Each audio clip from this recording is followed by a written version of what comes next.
हम सब सोचते हैं कि हमारी इन्वेस्टमेंट्स ऐसी हो जिसमें से मैक्सिमम रिटर्न आए, लेकिन जैसे ही कोई हमें सजेस्ट करता है कि आप स्टॉक मार्केट में इन्वेस्ट कीजिए, आप म्यूचुअल फंड्स में इन्वेस्ट कीजिए, या आपका सीए ही आपको गलती से बोल दे कि why don't you try mutual funds, तो हम थोड़ा सा एम्बैरेस हो जाते हैं। हम सोचने लगते हैं कि यार कहीं ऐसा ना हो कि हमारा पैसा डूब जाए, या ऐसा ना हो कि मार्केट इतना वॉलेटाइल है और इस सीए के चक्कर में हमारा पैसा तो गया।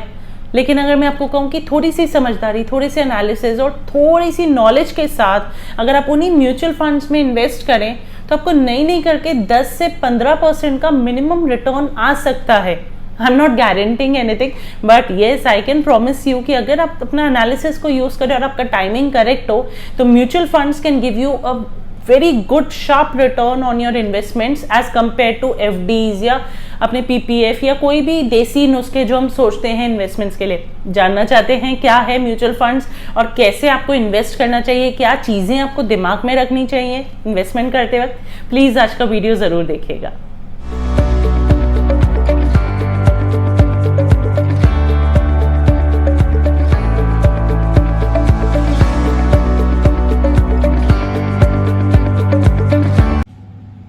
नमस्कार दोस्तों, सीए गुंजन हिरानी फिर आपके सामने आ गई एक नया सेशन लेके।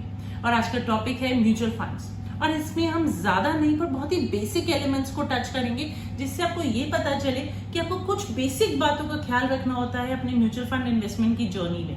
आपको ये भी मैं बताना चाहूंगी कि बहुत ही जल्दी मैं अपने यूट्यूब चैनल पे एक म्यूचुअल फंड मैनेजर को इनवाइट करने जा रही हूँ with in next 2 to 3 episodes के अंदर, जो कि हमें डिटेल में बताएंगे कि म्यूचुअल फंड्स में किधर किधर इन्वेस्ट करना चाहिए, किस सेक्टर्स में इन्वेस्ट करना चाहिए और क्या बातें बहुत डीपली अगर हम देखें तो ध्यान रखनी चाहिए। आप प्लीज हमारे चैनल को सब्सक्राइब कीजिए, लाइक कीजिए हमारे वीडियोस को और देखते रहिए हमारा चैनल। ऐसी बहुत सारी नई नई चीजें सीखने के लिए, समझने के लिए जो हमें नहीं पता है, टैक्स के बारे में, इन्वेस्टमेंट्स के बारे में। ओके, सो शुरू करते हैं आज का सेशन। म्यूचुअल फंड्स को लेने से पहले, म्यूचुअल फंड में इन्वेस्टमेंट करने से पहले हम आपको ये पूछना चाहेंगे कि आपका इंटेंशन क्या है म्यूचुअल फंड में इन्वेस्ट करने का। आप कहोगे मैम इंटेंशन क्या? इंटेंशन तो कि हमें रिटर्न्स चाहिए। नहीं, there are 2 kind of intentions. पहला होता है अगर हम उसे एक टैक्स सेविंग इन्वेस्टमेंट टूल की तरह यूज कर रहे हैं, अगर हम चाहते हैं कि हम उसमें इन्वेस्ट करके अपना टैक्स बचाएं, तो वो आपका पहला इंटेंशन होता है। नंबर 2 इंटेंशन होता है कि आपको इन्वेस्टमेंट के लिए म्यूचुअल फंड्स में इन्वेस्ट करना है और उसमें आपको रिटर्न्स चाहिए। तो अगर आप नंबर 1 इंटेंशन पे आते हैं कि अगर आपको उसको टैक्स सेविंग टूल की तरह यूज करना है, तो याद रखिएगा हमें 80C में 1,50,000 की डिडक्शन मिलती है अगर हम ELSS म्यूचुअल फंड्स में इन्वेस्ट करते हैं। तो that can be through SIP and lump sum both as well. अब मैं आपको ये बहुत अच्छे से समझाऊंगी कि what is a SIP, lump sum क्या होता है in the next part of the video. अब यहाँ पे अगर हम बात करें कि टैक्स सेविंग म्यूचुअल फंड्स, तो मैं आपको बताना चाहूंगी टैक्स सेविंग म्यूचुअल फंड्स 3 साल का लॉक इन होता है। अगर मुझे अपने म्यूचुअल फंड्स को टैक्स सेविंग रखना है तो वो 3 साल के लॉक इन वाले म्यूचुअल फंड्स होते हैं, जिनका return is also quite good, क्योंकि कोई भी म्यूचुअल फंड में अगर आप 1 साल या 2 साल के ऊपर अपना अमाउंट इन्वेस्टेड रखते हैं तो उसके रिटर्न कंपैरेटिवली बहुत अच्छे आते हैं। और इंस्टेड कि आप अगर सोच लो क्विक रिटर्न्स है म्यूचुअल फंड में, 2 महीने में पैसा डाला डबल हुआ, ऐसा कुछ नहीं होता म्यूचुअल फंड्स में। सो अगर आप टैक्स सेविंग म्यूचुअल फंड्स करना सोचे तो 1.5 लाख तक बहुत अच्छी स्कीम्स होती हैं टैक्स सेविंग म्यूचुअल फंड्स की, जो कि आप किसी भी ऐप में, जैसे ईटी मनी ऐप है, आपकी ज़ीरोधा ऐप है, इस सारी एप्स में आप इजीली ये स्कीम्स ढूंढ के इसमें इन्वेस्ट कर सकते हैं। नंबर 2 होता है आपकी इन्वेस्टमेंट का पर्पस अगर है सिर्फ रिटर्न्स के लिए, मैक्सिमाइज करना अपने रिटर्न्स को, तब आप म्यूचुअल फंड्स में 1 साल या 2 साल या लॉन्गर पीरियड ऑफ टर्म के लिए इन्वेस्ट कर सकते हैं। सो म्यूचुअल फंड्स होते हैं किस टाइप के, उसको आने से पहले मैं आपको समझाऊं म्यूचुअल फंड्स होते क्या हैं। म्यूचुअल फंड्स होते हैं कि अगर आप मान लीजिए किसी कंपनी में शेयर्स लेना चाहते हैं, पर आप सोचते हैं कि नहीं ये तो रिस्की है, तो आप सोचते हैं कि नहीं यार मुझे इस सेक्टर में 8-10 कंपनी की अगर शेयर्स का एक एवरेज प्राइस मिल जाए, तो वो बन के आपका निकलता है एक म्यूचुअल फंड। यानी कि आपके डिफरेंट काइंड ऑफ शेयर्स एक पोर्टफोलियो बना देते हैं, जिसमें थोड़े रिस्की शेयर्स होते हैं, थोड़े गुड रिटर्न गिविंग शेयर्स होते हैं, थोड़े सेगमेंटेड शेयर्स होते हैं जो आपको एक मिक्स रिटर्न देते हैं, और उस एक मिक्स्ड बैग को एक म्यूचुअल फंड बोला जाता है। इस म्यूचुअल फंड को मैनेज करते हैं म्यूचुअल फंड के मैनेजर्स। आप कभी भी ईटी मनी ऐप या कहीं पे भी जाएंगे तो वहां पे आपको हर म्यूचुअल फंड कंपनी के जो डिफरेंट म्यूचुअल फंड्स मिलते हैं, उनको आपके बिहाफ पे एक मैनेजर रन करता है। और इसी तरीके से उसको रन करते वक्त वो आपसे पूछते हैं कि आपको कैसे रिटर्न्स चाहिए। अगर आपको हाई रिटर्न्स चाहिए तो आपका रिस्क भी हाई होगा, अगर आपको लो रिस्क चाहिए तो आपका रिटर्न भी कंपैरेटिवली लो रिस्क होगा। यहाँ पे बात आती है कि कितने तरीके के म्यूचुअल फंड्स होते हैं। म्यूचुअल फंड्स होते हैं 3 तरीके के। पहला इक्विटी म्यूचुअल फंड्स, जिसमें हाई रिस्क और हाई रिटर्न माना जाता है। नंबर 2 होता है debt mutual funds. Debt mutual funds अगर मैं आपको समझाऊं तो वो होते हैं जब कंपनीज, पब्लिक कंपनीज या प्राइवेट कंपनीज गवर्नमेंट बॉन्ड्स पे या फिर कहीं से लोन लेती है, उसके लोन के इंटरेस्ट में जो म्यूचुअल फंड्स निकल के आता है वो कहलाए जाते हैं डेट म्यूचुअल फंड।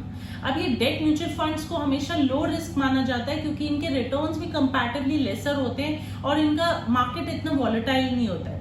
और तीसरे होते हैं डेट इक्विटी म्यूचुअल फंड्स।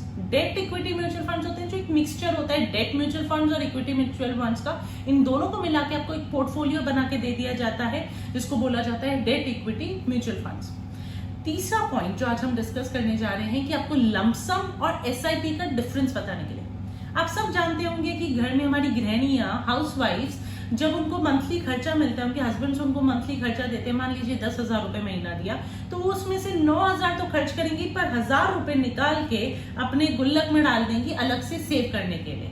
वो उसको हर महीने 1,000 रुपए डालती है। वो अपने पति को नहीं बताती कि मेरे ये सेविंग्स हो रही है, वो अपने हस्बैंड को नहीं बताएंगी। यहाँ पे उनकी एसआईपी चालू हो जाती है, पर ये एसआईपी कहाँ जा रही है? एक बैंक में नहीं जा रही है, उस छोटे से गुल्लक में जा रही है जहां पे उसका कोई रिटर्न निकल के नहीं आएगा। और अगर मैं आपको कहूं कि यही एसआईपी अगर आप गुल्लक में करने की बजाय एक म्यूचुअल फंड में कीजिए तो आपको वही रिटर्न आना शुरू हो जाएगा जो आपको एक लंप सम इन्वेस्टमेंट में आता है। लंप सम इन्वेस्टमेंट यानी कि मैंने गुल्लक को तोड़ दिया और उस गुल्लक में जो 10-12 हजार या 50,000 जितना भी निकला वो मैंने इकट्ठा जाके इन्वेस्ट कर दिया। ये डिफरेंस होता है एक लंप सम इन्वेस्टमेंट और एक एसआईपी इन्वेस्टमेंट में। जब भी आपको लगे कि मैं आरडी करना चाहता हूँ, रिकरिंग डिपॉजिट करना चाहता हूँ, उसको हम मानते हैं कि वो आप एक एसआईपी कर रहे हो। और आप मानते हैं कि मैं एक एफडी करने जा रहा हूँ, यानी आपके पास लमसम फंड्स है, तो आप उसको एफडी का रूप दे देते हैं। अब इन्हीं बातों को अगर मैं म्यूचुअल फंड्स के रूप में कहूँ तो रिटर्न्स जो एसआईपी में आते हैं, वो हमारा सजेशन ये होता है कि जब आपका एसआईपी का टेन्योर खत्म हो, कम से कम उसके 2 साल के बाद आपके ढंग के रिटर्न्स उन फंड्स पे आपको दिखेंगे। सिमिलरली अगर आप लमसम कर रहे हो तो कम से कम 2 साल तक उस फंड को आपको पार्क करना पड़ेगा एक अच्छे रिटर्न को पाने के लिए।